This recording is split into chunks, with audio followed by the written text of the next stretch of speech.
All right, welcome to another installment of the Fragments Silicon Reviews. 4 reviews up this week. First game is Sunblaze. Sunblaze is as we like to describe them, a masochistic platformer. Although I will concede that this game can be not that if you wish it to not be. By that I mean there's actually a very robust set of accessibility options. So you can tone down the death or even get rid of it if I'm remembering correctly. Hmm. I played on not that. I played on normal mode. Um, because still at the end of the day, this is kind of designed with survivability in mind. Um, but anyway, you are Josie, the daughter of a retired superhero who gets trapped in her parents' superhero training device, and thus has to go through 5 chapters uh, of survival in order to escape. Um, and yeah, that's about all the setup there is for this. Um, And yeah, in terms of design, it's compact. You might be seeing here, it's a lot of one room areas where you have to get through various tricks and traps. Emphasis on the traps because, Petty hasn't gotten to it yet, but there's a preview of what this game likes to do. It likes to have a lot of stuff drop. Um, you know, whether it be touching it, grabbing onto something, that kind of thing. Very big on the dropping things down or across, or having heat lamps bake you for one use. Mm. And and Petty's gotten to a part that I've been wanting to talk about. And that is probably the greatest flaw in the game overall. Um, at least I think so. Okay. As a matter of design, the jumping is a bit weird compared to other platformers, other masochistic platformers at that. That is to say, wall jumping isn't all that much of a thing. It's not completely like you can wall jump once, and then you can't wall jump again. You're just dead. But a lot of the designs, the levels are kind of built around that mechanic. So it's something that they took into account with their design needs, but I'm not a fan of it. Yeah. That being said, you can double jump, and you can also air dash, and you will need to use all of that. Sometimes in a specific combination, and it's not necessarily your double jump first. No, there are scenarios where you have to air jump, then double jump, and that kind of thing. And outside of that, it's pretty standard, masochistic platformer stuff. You dodge traps, you kill robots, you avoid pits, you die a lot. Yes, you are going to die a lot if you have the default settings. More so if you go for the requisite collectible, which are these shiny prism stones. Um, don't know what they do, if anything, Was because wondering about those since Petty yeah, abandoned one. yeah, they're optional. Um, don't know if that unlocks like the best ending or what have you, I guess but the gimmick where you start each level where you ended the last level is interesting. yeah, like it's one continuous thing, and there's no load times. Uh-huh. But like I said, that's all part of the aesthetic here. This is all one um, escape room, if you will, that's ever changing. In terms of levels, they are handcrafted, but honestly, I don't really know of a difficulty platformer, a masochistic platformer that isn't handmade. Yeah, usually the degree of precision they are asking for is not amenable to being randomly generated. Right.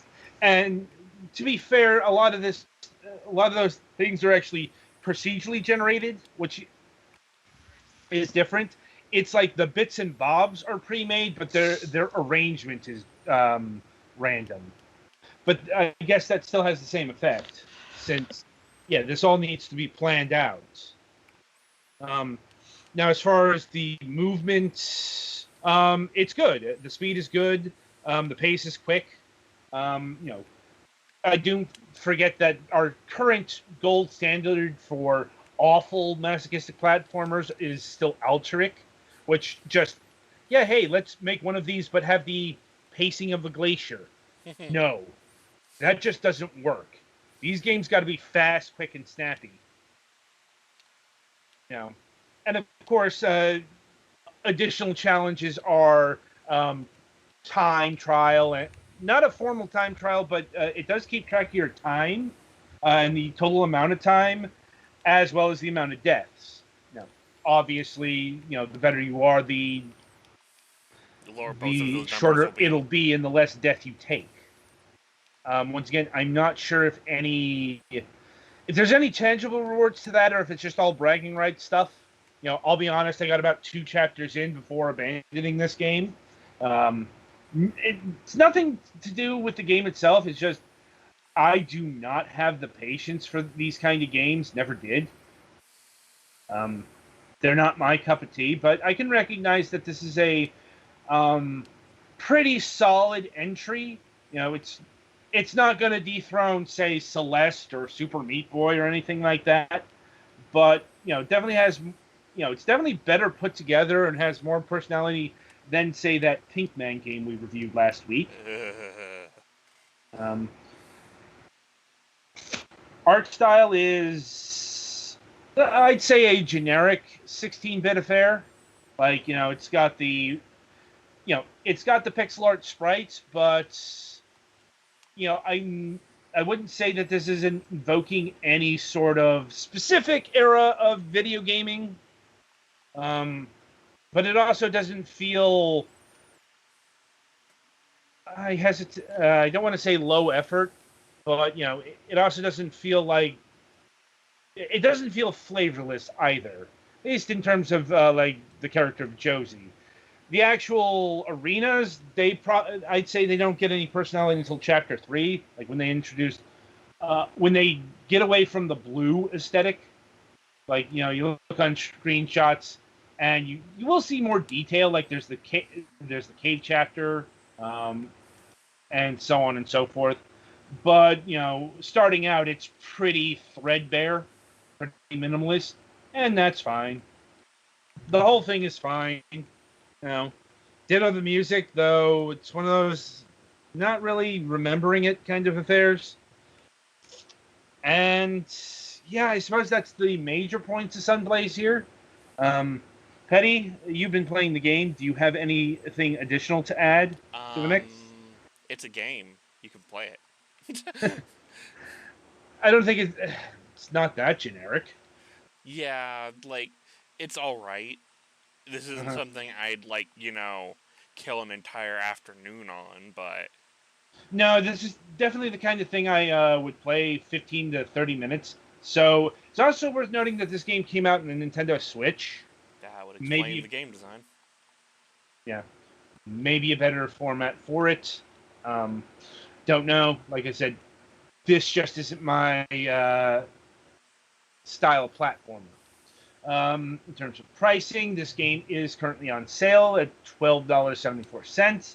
Though it's clocking in at $15. $15 is maybe a bit too heavy for what's on display here. I'd say wait until it's 10. Mm-hmm. 12.74, border on the edge there. But 15, I didn't feel like this game was robust enough. Especially when, once again, you may have them, but I could, it's like, obviously I'd recommend getting, like, say, Super Meat Boy or Celeste over this. But if you've already engaged in those particular games, yeah, this might be worth getting. Still, just it's a good, solid one of these. Just not much more than that. Mm, and yeah, anything else to add? Not really. All right. Any other questions? All right then. So that'll about do it for Sunblaze here. Be sure to tune in after the break, as the Golics will be reviewing Trails and Traces: The Tomb of Thomas 2.